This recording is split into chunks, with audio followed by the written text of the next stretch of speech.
Bonsoir, ici Céleste pour de Chrysalide à Papillon. Je vous fais cette guidance à la veille de cette nouvelle lune du 25 septembre. Et ce qui me vient à l'esprit, la nouvelle lune, c'est la lune qui est toute noire, qui est invisible dans le ciel. Et je crois que l'idée, c'est sortir de l'ombre. C'est se dissocier de ce qui ne nous appartient plus, sortir des faux semblants, sortir les griffes si nécessaire aussi. En tout cas, pas forcément pour blesser, mais pour dire: «Attention, je rigole pas, attention, là je suis déterminée». Et puis, se faire respecter, faire entendre sa voix.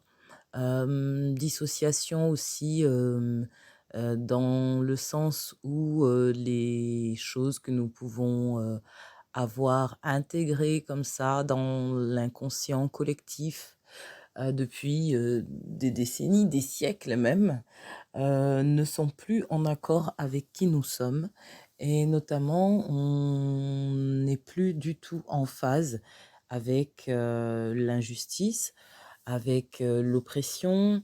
Les femmes sont beaucoup, beaucoup, beaucoup connectées, beaucoup, concernées.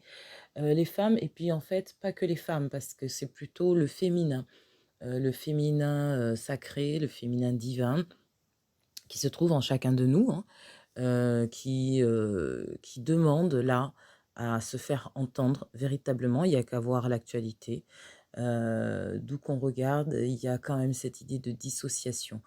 Je ne vais pas rentrer dans les détails de l'actualité en elle-même, vous verrez, il y a certainement des choses qui vont vous parler, mais en tout cas, je constate que c'est un peu général et aussi donc sur le plan individuel, dans l'idée, c'est, stop aux mensonges, stop à tout ce qui est fake, stop, aux rapports, inégaux, voilà, stop à l'iniquité.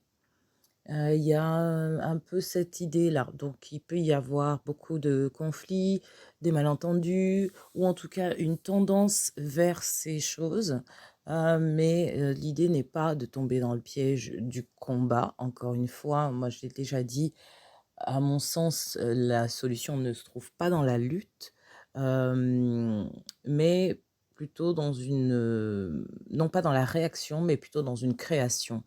Je reste persuadée qu'on ne peut pas, détruire un système qui est déjà établi, voilà, et qui fonctionne, même si c'est un système que l'on considère qui ne nous convient plus.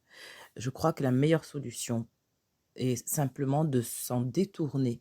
Donc le mot dissociation est à prendre aussi dans ce sens-là, puisque on va se rendre compte, pardon, chacun à son niveau, que, plutôt que de se battre contre des choses, sur lesquelles on n'a pas réellement de prise concrète. Quand je dis concrète, c'est-à-dire est-ce qu'aujourd'hui, vous pensez que vous avez une solution qui peut régler définitivement des problèmes que l'on connaît des problèmes de société, que l'on connaît depuis, autant de temps? Vraiment? Je crois pas. Sinon, on n'en serait pas où on en est aujourd'hui. Donc, je pense que l'idée, c'est vraiment d'aller vers la création plutôt d'autres choses et ça marche pour toutes les situations finalement. À partir de tout ce qui est négatif, qui vous dérange, qui vous oppresse, hem, plutôt que de lutter contre et de perdre votre énergie. L'idée, c'est plutôt: «OK, voilà, est-ce que je donne pas trop de pouvoir à cette chose? Est-ce que je peux pas faire autrement?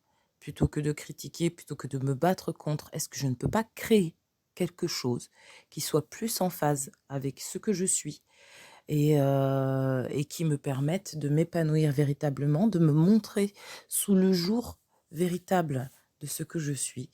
Et c'est pour ça que j'ai choisi cette photo. L'idée, c'est sortir de l'ombre.